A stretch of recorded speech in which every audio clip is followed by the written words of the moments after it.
Hello hi అందరికీ good evening. ఈరోజు మనం చికెన్ పకోడీ ఎలా చేసుకుందామని చూద్దాం. ముందుగా కడిగి పెట్టుకున్న చికెన్ని తీసుకొని అందులోనే హాఫ్ టీ స్పూన్ అల్లం వెల్లుల్లి పేస్ట్ వేసుకోవాలి.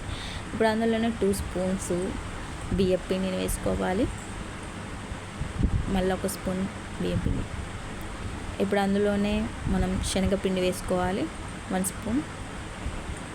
ఇప్పుడు half teaspoon garam masala powder వేసుకోవాలి. తర్వాత 1 స్పూన్ కార్న్ఫ్లోర్ వేసుకోవాలి. ఇప్పుడు అందులోనే 2 టేబుల్ స్పూన్స్ పెరుగు వేసుకోవాలి.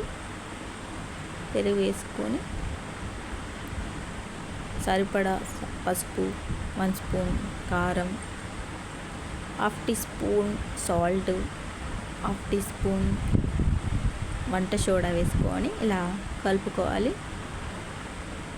ఇలా మొత్తం మిక్స్ చేసుకోవడం వల్ల ఏంటంటే మసాలా మొత్తం చికెన్లకి బాగా పట్టేస్తుంది కాబట్టి ఇలా కలుపుకోవాలి. కలుపుకున్నాక అందులోనే లైట్గా ఆయిల్ వేసుకొని మళ్ళీ ఒక్కసారి కలుపుకోవాలి.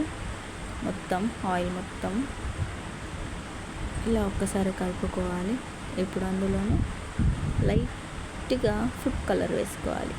ఫుడ్ కలర్ వేసుకున్నాం వల్ల కొంచెం కలర్ వస్తుంది. సో అందుకే మీ ఇష్టమైతే వేసుకోండి, లేదంటే లేదు.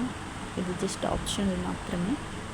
ఇలా మొత్తం మిక్స్ చేసుకున్నాక ఒక 30 మినిట్స్ అలా మూత పెట్టుకొని పక్కన పెట్టుకోవాలి.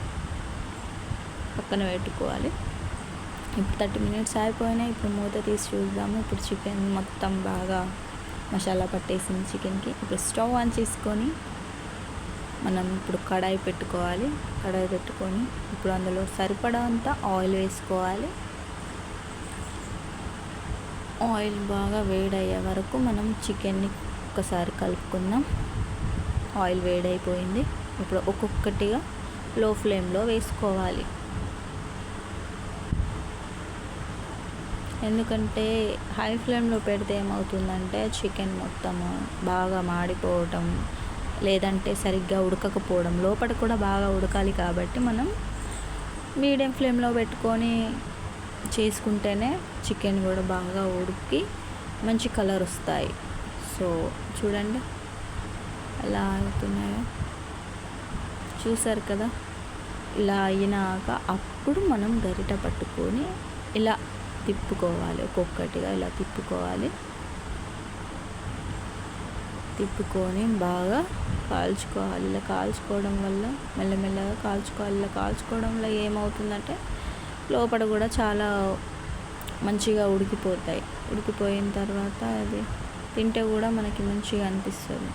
సో అందుకని మనం ఇట్లా కాల్చుకోవాలి. ఒక 5 మినిట్స్ దాకా కాల్చుకున్నాక ఈ కలర్ వస్తే చాలండి. ఇప్పుడు మనం తీసేసుకుందాం. ఇవన్నీ తీసేసుకొని ప్లేట్లో వేసుకుందాం. మొత్తం కూడా మంచిగా వేగాయి కదా. చూడటానికి బాగా టేస్టీగా అనిపిస్తున్నాయి కదా.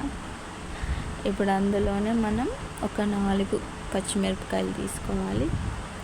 4 పచ్చిమిరపకాయలు తీసుకొని వేయించుకోవాలి. ఇప్పుడు చికెన్లో వేసుకోవాలి. ఇప్పుడు అందులోనే కరివేపాకు కూడా వేసుకోవాలి. కరివేపాకు వేసుకొని ఆనియన్, పచ్చిమిరపకాయలు, లెమన్ ఒకటి పెట్టుకొని సర్వ్ చేసుకొని తింటే ఎంతో రుచికరమైన chicken pakodi ready. Thanks for watching.